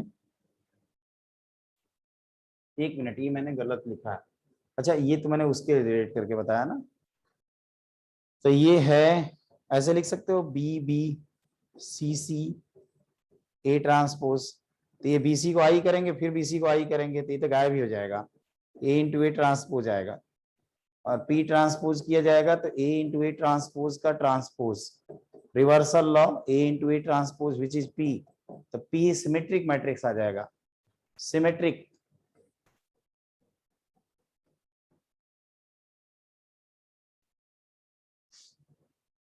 अच्छा जैसे स्टूडेंट पूछते हैं इसमें कि ये करना है सर, आपको कैसे पता चला कि इनको प्रोडक्ट ही करना है, तो बी स्क्वायर सी स्क्वायर के लिए बी और सी का तो मल्टीप्लाई करेंगे ना, बिना उसके कैसे आगे बढ़ेंगे। हाँ कई स्टूडेंट ये कह सकते हैं कि सर मान लीजिए हम तो भिड़ गए, पहले बी का स्क्वायर ही करेंगे फिर सी का स्क्वायर करेंगे, तो उनको बाद में थोड़ा रियलाइज होगा आगे चल के, कुल मिला के इसकी वैल्यू तो निकाल ही सकते हैं।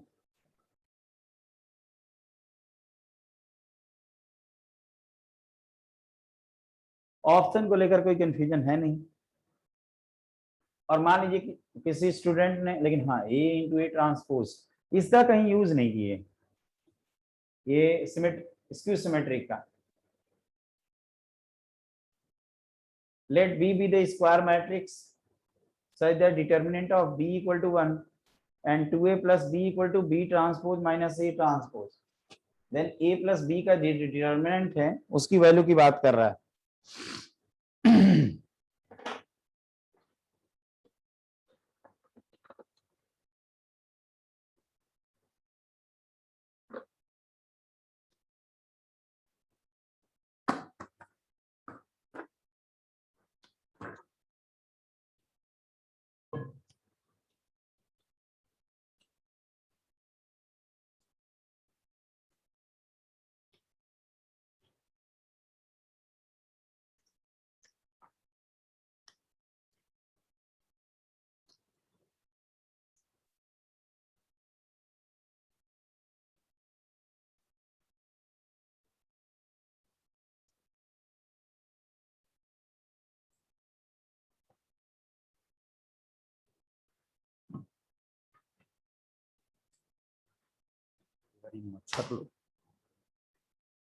देखो मैंने कहा था ना कि सिमेट्रिक और सिमेट्रिक मैट्रिक्स आए या ट्रांसपोज आए तो आप ट्रांसपोज के बारे में ही सोचना, हमारे पास एक ही रिलेशन है, जो करना है इसी से करना है, और एक ये इंफॉर्मेशन है, तो 2A प्लस बी की वैल्यू बी ट्रांसपोज माइनस ए ट्रांसपोज है, दोनों तरफ ट्रांसपोज ले लेते हैं तो ये आ जाएगा बी माइनस ए, दोनों को ऐड कर देते हैं, एडिशन करेंगे तो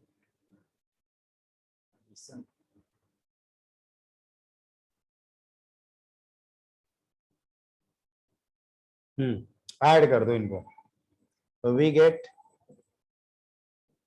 ये कैंसिल कर देगा बी और बी, तो यहाँ 2A plus 2A transpose equal to minus A transpose आएगा, तो ये इधर A transpose equal to minus A आ जाता है, ऐसा कुछ।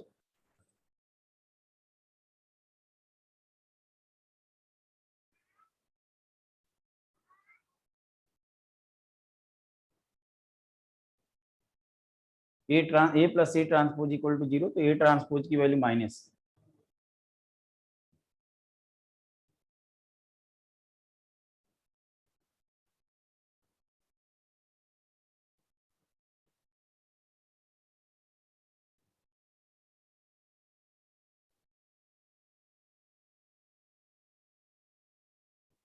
तो फर्स्ट इक्वेशन को पकड़ लेते हैं, ये कह देंगे कि 2a प्लस बी की वैल्यू बी ट्रांसपोज, और ये प्लस ए हो गया तो a प्लस बी की वैल्यू बी ट्रांसपोज हो गई। तो determinant of a plus B की value determinant of B transpose which is determinant of B, और डिटर्मिनेंट ऑफ बी क्या है, 1 है।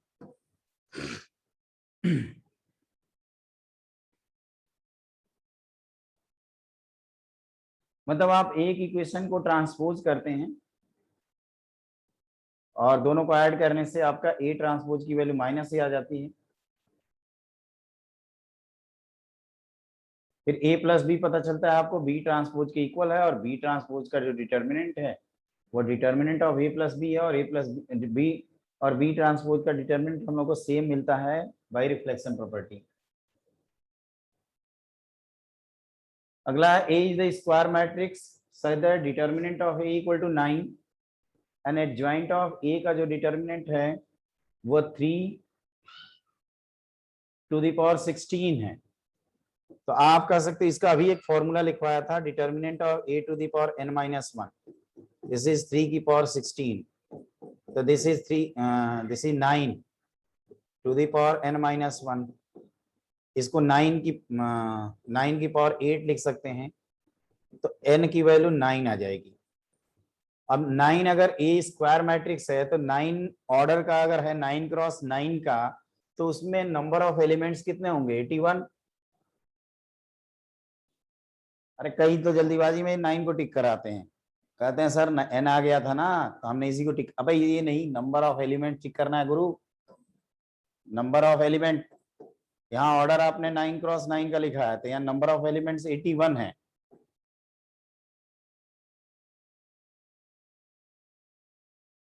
ये कह सकते हो कि वहीं 12 जो 1 दर्जन प्रॉपर्टी लिखे थे उसी में से एक क्वेश्चन हो गया। Number of solutions of the equation, number of solutions, तो जब आप इनको ऐड करते हो ना, जैसे हम R2 प्लस R3 की बात करें, ये मैं एडिशन कर देता हूं अलग अलग, तो यहाँ cos C minus cos D, R2 क्या करें, प्लस करें, कहोगे कि सर प्लस करो माइनस करो क्या फर्क पड़ता है, दोनों से तो आंसर सेम ही आएगा।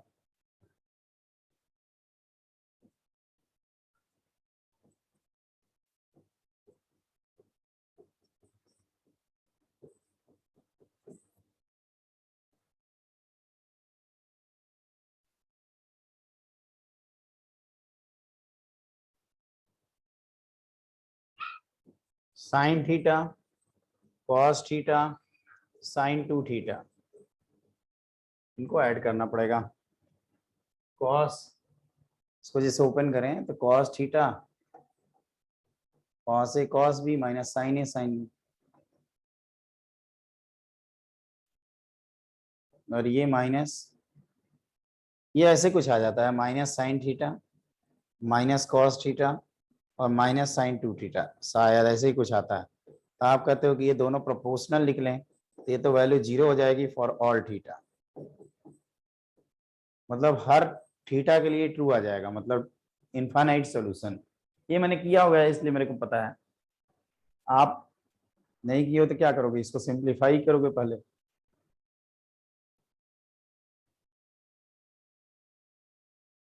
ये देखो, ये डिटर्मिनेंट से रिलेटेड है, जो हम लोगों ने अभी थोड़ी देर पहले पढ़ा था कि यहाँ 4 डिटर्मिनेंट होते हैं, क्योंकि इन जनरल मान के चलेंगे कि 2 3 जेड मिसिंग है तो 0 3 4 और ये ए स्क्वायर, तो ये थर्ड रो के लॉन्ग ओपन कर देते हैं, 8 माइनस 1 और प्लस ए स्क्वायर ये 1, ए टाइम्स ए माइनस 1, ठीक है, may be more than one correct answer. तो कह रहे हैं यूनिक सोल्यूशन होगा अगर ए नॉट इक्वल टू 0 हो जाए और बी रियल नहीं, ए 1 हो गया तब तो गड़बड़ हो जाएगा। तो ये स्टेटमेंट इन जनरल क्या है, फॉल्स है। No solution for a equal to 0, तो डेल्टा तो 0 आ गया, B1। तो B1 के लिए इक्वेशन क्या हो जाएगी, इसके लिए अगर हम तीनों इक्वेशंस की बात करेंगे तो x plus y equal to 1, 2x plus y, 2x plus 3y equal to 0, और ये 3x plus 4y equal to 2।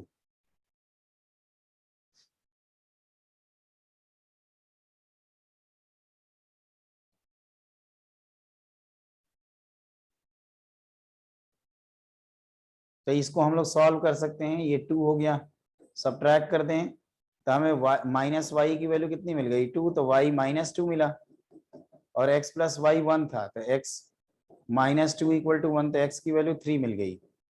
ये 3 और माइनस 2 9 और माइनस 4 इसको सेटिस्फाई तो नहीं कर रहा है ना, ये नो सोल्यूशन। मतलब इसमें हम डिटर्मिनेंट नहीं यूज कर रहे हैं। ऐसे केसेस के लिए आप डायरेक्टली पुट करना, मतलब a की वैल्यू 0, b की वैल्यू 2 रख के जैसे इक्वेशन नॉर्मली सॉल्व करते हो ना, उस तरह से सॉल्व कर लेना। c मैं चेक कर देता हूं, जैसे a की वैल्यू 0 लिखा आपने, तो कहोगे कि केवल b की वैल्यू 2 है, तो आपका x प्लस वाई की वैल्यू 2 आएगी। यहाँ पे आपने a की वैल्यू 0 लिखा है, तो 2x प्लस 3y की वैल्यू क्या आ जाएगा, 0, और यहाँ पे 3x plus 4y equal to कितना आ जाएगा, 2। आप ध्यान से देखो बच्चों, इनको ऐड करोगे तो ये मिल जाएगा ना, मतलब दोनों इनफैक्ट तीनों आइडेंटिकल इक्वेशन टाइप के हैं, मतलब यहां से जो भी हम सॉल्व करेंगे वो इसको सेटिस्फाई कर जाएगा, तो ये ट्रू है।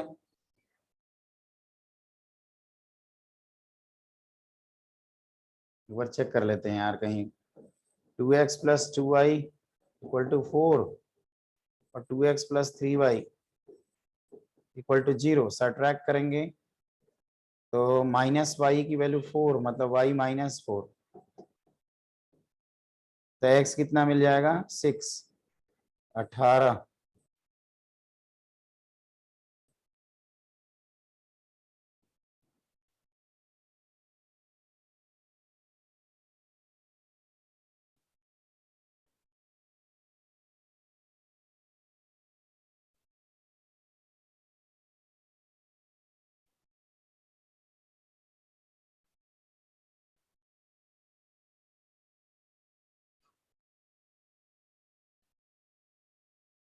y माइनस 4 है तो x 6 हो गया।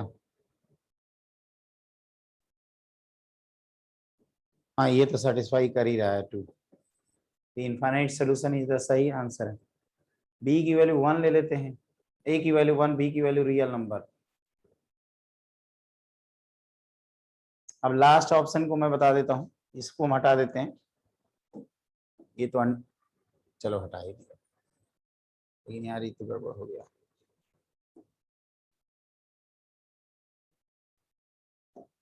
जनता जो देख रही है उसको कैसे समझ में आएगा।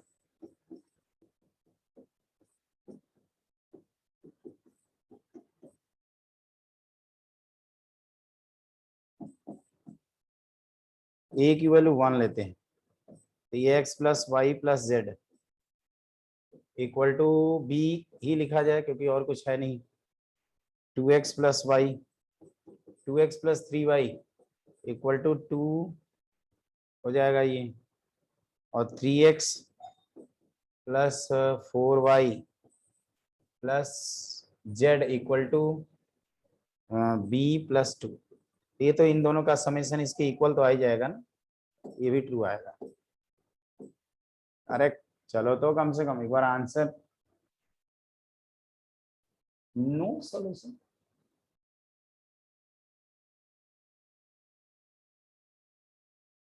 बी आंसर हमने 9 का BCD, ये तो ट्रू आया था ना।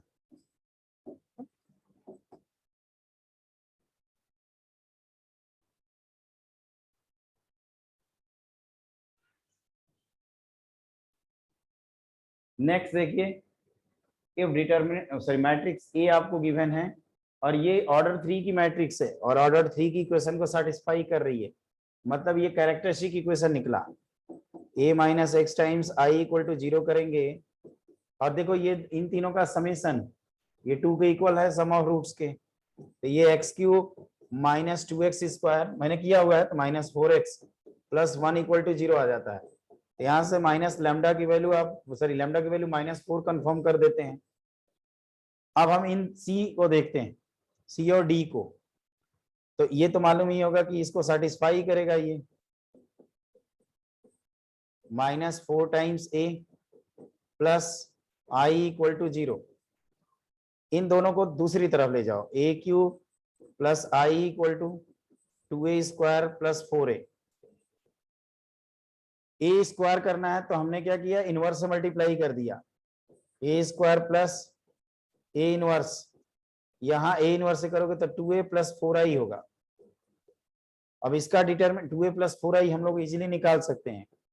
2a प्लस 4i क्या करें, 2 से इसमें मल्टीप्लाई कर दें तो 2 2 0 4 4 1 सॉरी 4 4 2 हो जाएगा ना, ये 2a 0 2 -2 और i करेंगे तो i 4i मतलब 4 0 0 0 4 0 0 0 4,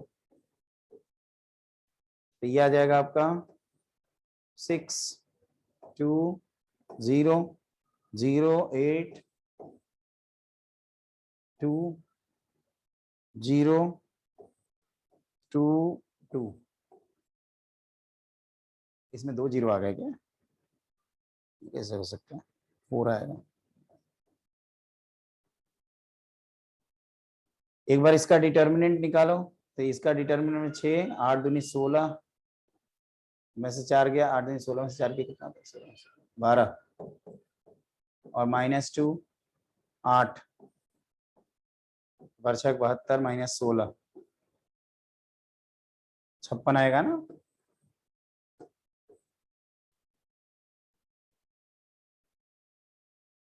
मतलब एक तो ये कैरेक्टरिस्टिक का फायदा उठाना है और दूसरा उसी का फिर फायदा उठा के इसको थोड़ा सिंप्लीफाई करना है।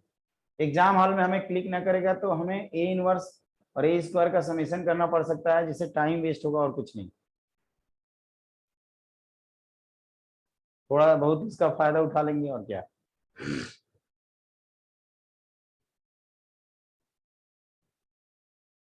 A is invertible matrix of order 3, मतलब ए इनवर्स एग्जिस्ट कर रहा है आपका, और बी इज अंदर matrix of same order such that determinant भी दिया है और ये वैल्यू दी हुई है, ध्यान से देखो, a transpose determinant a B equal to ए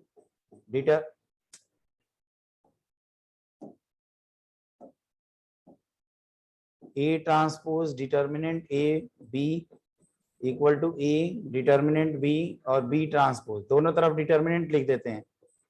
तो डिटर्मिनेंट ऑफ ए और ये एज ए कांस्टेंट है तो क्यूब की तरह बाहर जाएगा, और ये डिटर्मिनेंट बी, इधर डिटर्मिनेंट ए, ये डिटर्मिनेंट ऑफ बी का क्यूब और ये डिटर्मिनेंट बी। जब वैल्यू पुट करेंगे तो आपको डिटर्मिनेंट ए डिटर्मिनेंट बी दोनों सेम मिल जाएंगे और उसकी वैल्यू 2 मिल जाएगी। अब इसका देखिए, हमने ये बताया था कि डिटर्मिनेंट ए और नीचे बी एडजॉइंट है तो पहले नीचे ले जाओगे, और ऑर्डर 3 का है तो 1/a ट्रांसपोज बी का स्क्वायर कर दोगे, तो ये हो जाएगा डिटर्मिनेंट ए अपॉन डिटर्मिनेंट बी,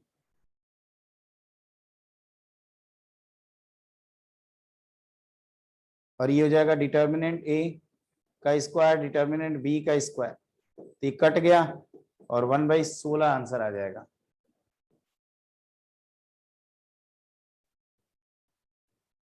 मतलब ये जो 1 दर्जन प्रॉपर्टी थी ना, ये उसी में से बेस्ड क्वेश्चन है। अब अगला है बी सिमेट्रिक मैट्रिक्स, मतलब b equal to b transpose, then which of the following is true, is incorrect पूछ रहा है। तो एडजॉइंट बी आपका सिमेट्रिक हो, जैसे ये आपको चेक करना है तो पी ट्रांसपोज लिखिए, एडजॉइंट ऑफ बी का ट्रांसपोज, बच्चों मैंने आपको ये सिखाया था कि ये टपक जाता है ना ऐसे, और इसको आप कहोगे कि ये एडजॉइंट ऑफ बी आ जाएगा विच इज पी, ये तो ट्रू स्टेटमेंट आ गया। बी अगर बात करें तो क्यू की वैल्यू मान लीजिए पी इनवर्स मानते हैं, तो क्यू ट्रांसपोज करते हैं, तो ये पी इनवर्स का ट्रांसपोज, आपको फिर बताया था कि ये भी आपस में एक्सचेंज होते हैं, तो ये पी इनवर्स आ जाएगा, ये भी ट्रू है।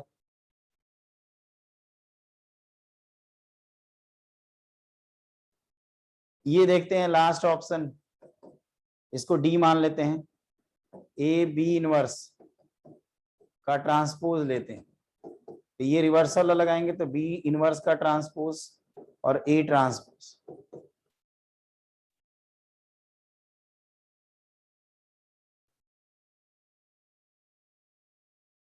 तो इसको आपस में एक्सचेंज कर देंगे, तो बी का इनवर्स आ जाएगा और ये ए।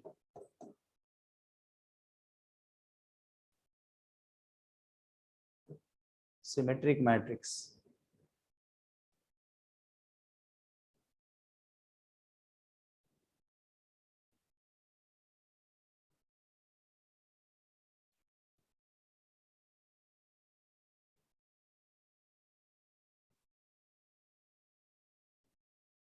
और ध्यान से देखिए बेटा, तो यहाँ पे अगर दोनों के डिटर्मिनेंट हम लोगों ने सेम लिखे थे, तो ए ट्रांसपोज फिर टू फिर बी, फिर यहाँ से ए इंटू आप टू, और यहाँ बी ट्रांसपोज बी है, तो आप कह सकते हो कि इसका मतलब ए की वैल्यू ए ट्रांसपोज की इक्वल आ जाएगी, मतलब ए भी आपका सिमेट्रिक होगा, तो ये हम लोग बी इनवर्स इंटू ए, और इन जनरल ये कम्यूटेटिव होगा तभी इसको पलट पाएंगे, तो आप कह सकते हो ये कम्यूटेटिव है तो इसको पलट देंगे तो ये भी ट्रू आएगा। यहाँ पे इसलिए ये गलत है क्योंकि यहाँ पे ये मेंशन नहीं किए हैं कि if a B equal to b है, ये अगर मेंशन रहता ना तो ये भी ट्रू आ जाएगा, आप चेक कर सकते हैं, ये 2015 2016 तो ऐसे ही दिया हुआ है। ये एक अच्छा क्वेश्चन था, मतलब इफ जी ऑफ वाई की वैल्यू गिवन है, तो इसको ये एक पॉलिनोमियल इन क्यूबिक आता है, तो इसको हम लोग ऐसे ज्यूम कर सकते हैं A naught Y cube plus A one Y square और प्लस ए टू वाई और प्लस ए थ्री करके। अब कह रहा है absolute term of G Y निकालिए, जी वाई का एब्सोल्यूट टर्म, तो इसका एब्सोल्यूट टर्म का मतलब होता है ए थ्री निकालना है, और ए थ्री हम लोग निकालेंगे जी ऑफ जीरो करके, और जी ऑफ जीरो का मतलब ये हो जाएगा P Q R, R P Q और क्यू आर पी। बच्चे ये जब निकालोगे तो ये P cube plus Q cube plus R cube minus three P Q R आएगा, जिसको हम लोग बहुत अच्छी तरह से जानते हैं कि ये 1/2 times P plus Q plus R, और इधर P minus Q whole square plus Q minus R whole square plus R minus P का होल स्क्वायर आता है। और ये इंफॉर्मेशन जब दिया है तो ये हमेशा क्या आएगा, स्ट्रिक्टली ग्रेटर देन जीरो, तो ये आंसर गलत हो जाएगा। कैन भी पूछ रहा है तो आंसर टू आएगा।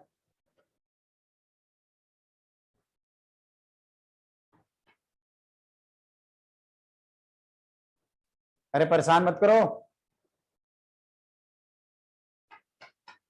ओहो रुक जाओ, हाँ हाँ आ गए आ गए।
बाहर निकलो भाई।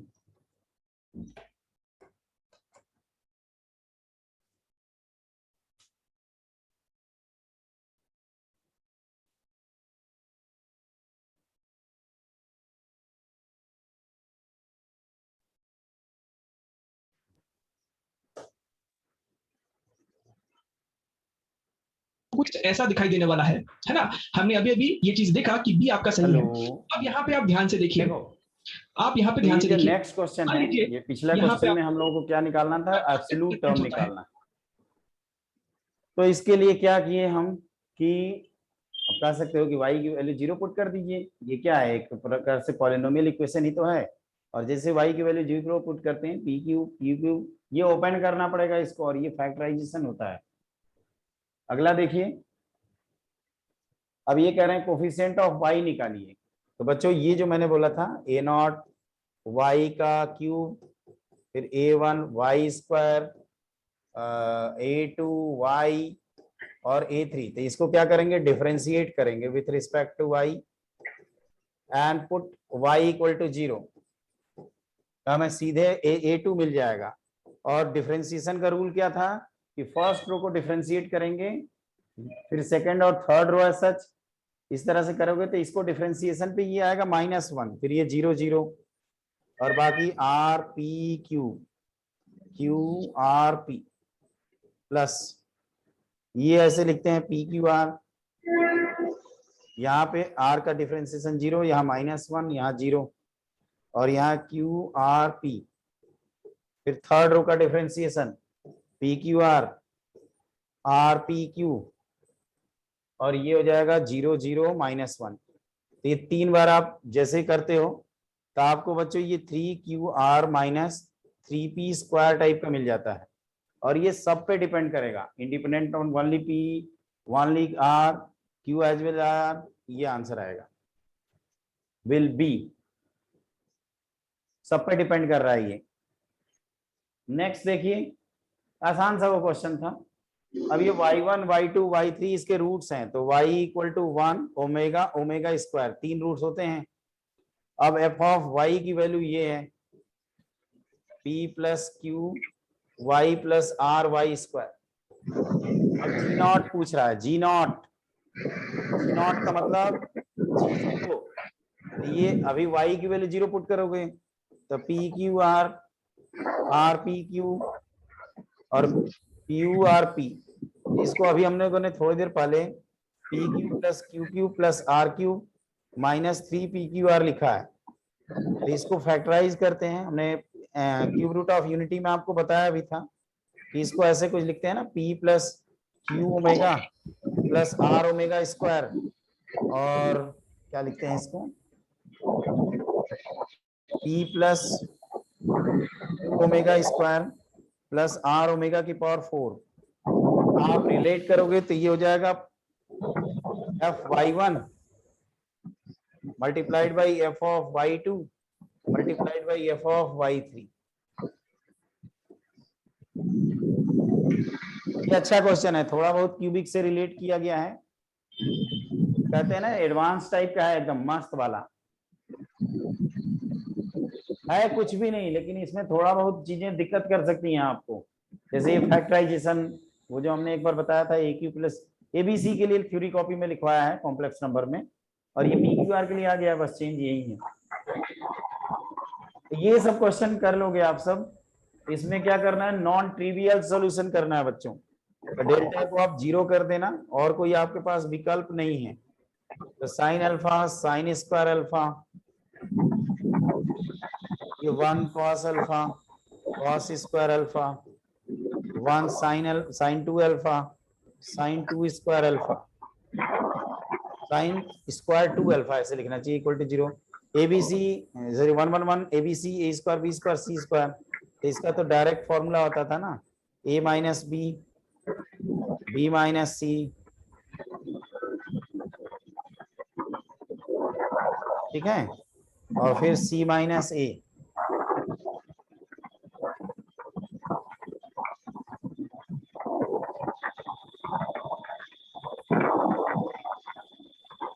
तो बच्चों ये जब आप इतना सा मेहनत करोगे तो आपको tan से रिलेटेड जैसे कुछ वैल्यूज आएंगी, जैसे एक तो sin अल्फा 0 आ जाएगा, फिर cos अल्फा एक कॉमन आके 0 मिल जाएगा,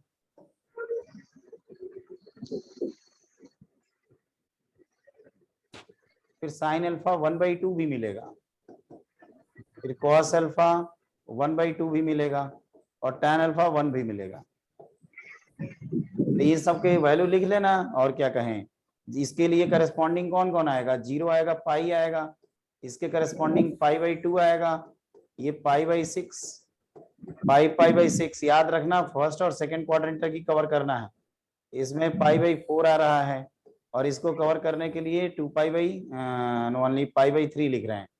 तो गिन लो कितने हैं, 2 यहाँ हो गए, 3 4 5 6 और ये 7।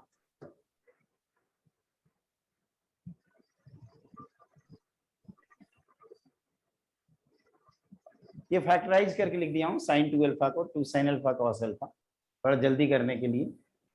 अब देखिए ये भी एक है, ये तो आसान सा क्वेश्चन है।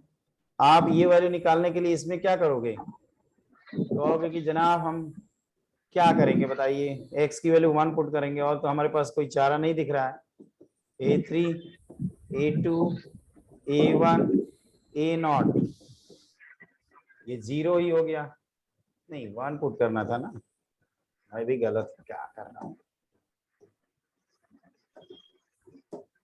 ये 2 1 पुट करेंगे तो ये -1 1 5 1 3 -4 -1 2, इसको ओपन कर देते हैं, तो 2 टाइम्स 2 + 5 हो गया ना, ये -+1 टाइम 10, और ये कितना होता है 10 और 12 10 और 12 22, और ये +1 टाइम्स -5 + 4, तो ये हो गया 10 22, और ये कितने हो गए -1,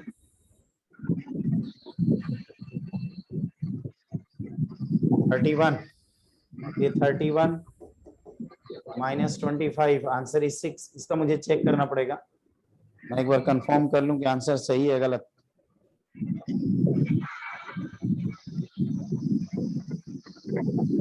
आंसर इज 6, बिल्कुल सही है।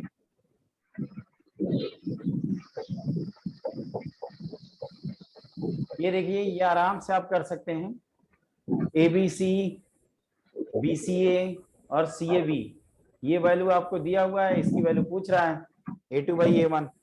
तो बच्चों ये लिखा है A + 2B B + 3C और C + 4A, B + 2C C + 3A A + 4B और C + 2A A + 3B और B + 4C। इसमें एक तो है कि आप समेशन प्रॉपर्टी के थ्रू अगर जाओगे तो वैसे इसके थ्रू 2 डिटर्मिनेंट, फिर 2 तो 4 तो 6, मतलब 8 डिटर्मिनेंट बनेंगे, जिसमें जो बच जाएंगे जिंदा वो ये हो जाएंगे BCA CAB और plus 2B 2C 2A 3C 3A 3B और 4A 4B 4C वाले बचेंगे। तो आप इन दोनों को देखोगे तो ये सेम निकलेंगे। अच्छा ये सेम कैसे हो गए भाई, ये सेम ऐसे हो जाएंगे बच्चों, पहले कॉमन मन लेकर इसको ना 2 चेंज कर देना। तो ये कहोगे कि यार ये 25 टाइम्स डिटर्मिनेंट ऑफ A1 बन जाएगा। यहाँ थोड़ा आपको मुश्किल करनी पड़ सकती है, अगर आप उससे बचना चाहते हैं तो और क्या कर सकते हैं, कोई शॉर्टकट। फिर क्या होगा, इसको सम करेंगे तो A5 हो जाएगा। इसको क्या करना, समेशन प्रॉपर्टी के थ्रू ब्रेक करना, तो बहुत सारे 0 हो जाएंगे, केवल एक और लास्ट वाला बचेगा। केवल इजीली हो जाता है, केवल आपको लिखना है थोड़ा सा।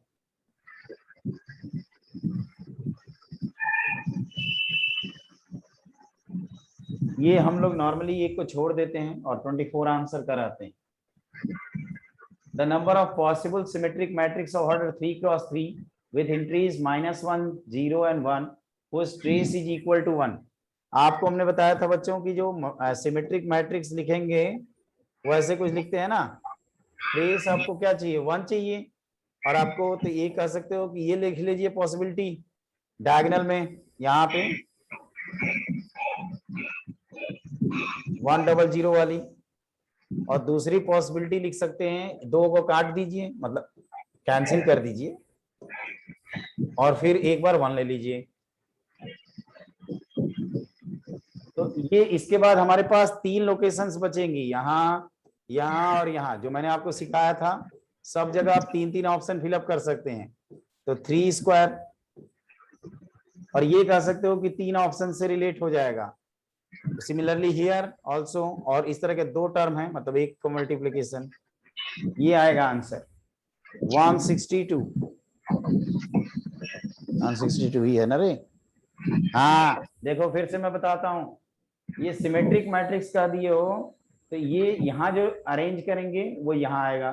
तो सबसे पहले ट्रेस की वैल्यू 1 करते हैं, तो 100 1 माइनस 1 1, यहाँ पे भी ट्रेस 1 है, यहाँ पे भी ट्रेस 1 है। 2 माइनस 1 एक 0 ले सकते हैं क्या? नहीं ले सकते, -2 ट्रेस हो जाएगा। तो पॉसिबिलिटी ट्रेस 1 की ये है। अब इसके बाद यहाँ फ्री चॉइस है आपके लिए, तो यहाँ ये सारे ऑप्शन अवेलेबल मिलेंगे। तो 3 3 3 इंडिपेंडेंटली क्या कहते हैं 27 ऑप्शन से आप फिलअप कर सकते हैं, और ये 3 ऑप्शन तो 81 ऑप्शन हो गए। 81 इसके हो गए, 81 इसके हो गए, तो 81 प्लस 81, इसी को मैंने 162 लिखा है। देख लीजिए, इसमें क्वेश्चन अगर पूछें तो ये एक अच्छा कॉम्प्रिहेंशन है, ये भी ठीक ठाक था, और ये टाइम टेकिंग है, इसमें कुछ मतलब ऐसा कुछ नहीं है जो आपसे नहीं हो पाएगा। सर एक बार पैराग्राफ वाले क्वेश्चन फिर से ज्यादातर क्वेश्चन सिंपल ही थे। हाँ ये जो है ना, इसको आप लोग एक बार करना, इसको मैंने पहले ऑप्शन को किया नहीं है, ठीक है ना, ये थोड़ा सा झिलाऊ टाइप का हो सकता है, क्योंकि इसकी थ्योरी व्यूरी नहीं पढ़ाते हैं हम लोग, और होती भी नहीं है तो पढ़ाएंगे कहाँ से। पैराग्राफ वाले एक बार फिर से रिपीट कर दीजिए।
सर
सारे रह गए हैं।